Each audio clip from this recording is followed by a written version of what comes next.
This is the help video for the LDS Reaver 196. This is the whale heating and water heating control panel. That's located as you walk in on the right hand side. Pretty straightforward to use. We've got water heating button here and heating button.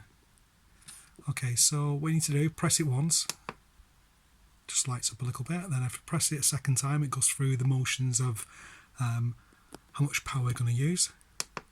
So we've got 1 bar electric, which it works out around about 500 watts of power for electric only, and you need to be connected to mains on a site for that one. If I press it again, got 2 bar, which is 1 kilowatt,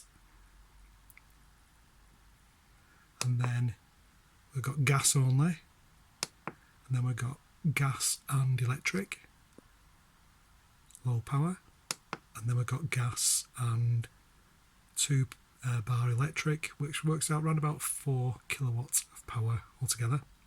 Then we've got off, and then we've got frost protection. So if you are using it in the winter time, do put it on frost protection. As you can see, it's pretty straightforward, just choose what you want temperature wise. Then we've got the heating, and again pretty straightforward. We'll go through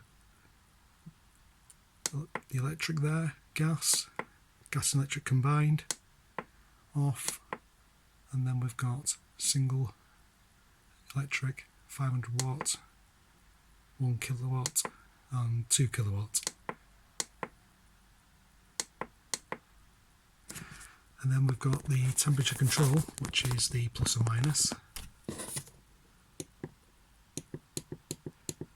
We'll go all the way up to the top there, back down again, and then we've got 2 little symbols there. That one is frost protection, and then we've got another one which has got the moon on, and that one is to operate at night time, and that keeps it around about 15 degrees.